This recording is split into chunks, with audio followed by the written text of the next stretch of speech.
तर इंद्रायणीवरच्या चारही पूलविषयी बोलायला गेलं तर चारही पूल पाण्याखाली गेल्याचं फडणवीसांनी म्हटलंय। वारकऱ्यांनी देहू आळंदीला जमू नये असंही फडणवीसांनी आवाहन केलंय। वारकऱ्यांनी आळंदीच्या ऐवजी थेट पुण्यामध्ये यावं असंही फडणवीस म्हणतायत। पालखी आम्ही आळंदीतून पुण्यामध्ये आणू असंही फडणवीसांनी म्हटलंय। तारखेपर्यंत ही सगळी परिस्थिती जी आहे ही आपल्याला अत्यंत लक्ष देण्यासारखी आहे। वारी सुरू होते, वारीच्या निमित्तानेही खूप मोठ्या प्रमाणात अतिवृष्टीमुळे इंद्रायणीवरचे चारही पूल जे आहेत हे पाण्याखाली चाललेले आहेत।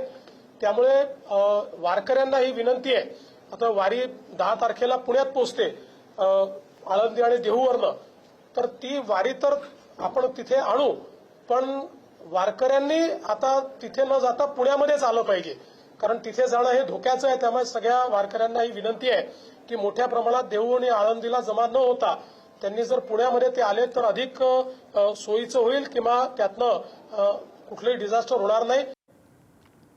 आळंदीमध्ये पुरामध्ये अडकलेल्या भाविकांची सुटका करण्यात आली आहे। ज्ञानेश्वरी मंदिर, इंद्रायणी नगरी, ठाकूरबुवा मंडप, गोपाळपुरातून भाविकांची सुटका झाली आहे। बचाव पथकाकडून पूरग्रस्त भागातील प्राण्यांचीही सुटका करण्यात आली आहे। आणि आळंदीमधल्या पूरस्थितीचा आढावा घेतलेला आहे, तिथली अधिकची माहिती सांगतायत आमचे प्रतिनिधी तुषार झरेकर।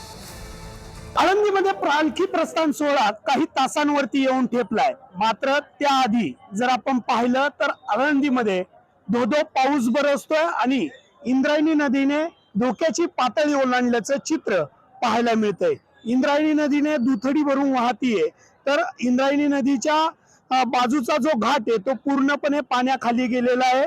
आळंदीत येणारे जे चारही पूल आहेत ते पाण्याखाली गेलेत, त्यामुळे आळंदीमधील नागरिकांना आव्हान खरं तर पोलीस प्रशासन असेल, नगर परिषद असेल यांच्याकडनं करण्यात येत आहे की कोणीही पाण्याच्या ठिकाणी जाऊ नये।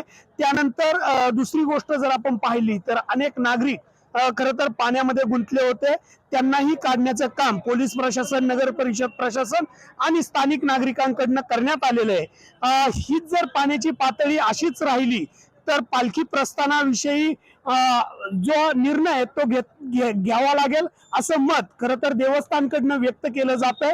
मात्र त्याआधी जर आपण पाहिलं तर पोलीस प्रशासन आणि आळंदी देवस्थानकडनं काही सूचना खरं तर वारकऱ्यांना देण्यात आलेल्या आहेत। त्यामध्ये स्पष्टपणे असं सांगितलंय की आळंदीमध्ये वारकऱ्यांनी येऊ नये। आळंदीमध्ये जर वारकरी येणार असेल तर आता परिस्थिती ही हाताबाहेर गेल्याचं चित्र खरं तर आळंदीमध्ये, त्यामुळे नागरिकांनी आहे त्याच ठिकाणी थांबावं। आळंदीमध्ये येण्यास आपण तत्काळ तरी थांबावं। प्रस्थान सोहळ्याच्या ज्या सूचना आहेत त्या खरं तर देवस्थान आणि पोलीस प्रशासनाकडनं केल्या जाईल आणि त्यानंतरच ही संपूर्ण जी परिस्थिती आहे त्यावरती भाष्य केलं जाईल असं मत देवस्थान आणि पोलीस प्रशासनाकडनं सांगण्यात आले। मात्र त्याआधी आळंदीतील जे रस्ते आहेत ते आता बंद करण्यात आलेले आहेत। नागरिकांनाही आळंदीमध्ये येऊ नये अशाही सूचना आता प्रशासनाकडनं देण्यात आलेल्या आहेत। तुषार झरेकर, पुढारी न्यूज, आळंदी, पुणे।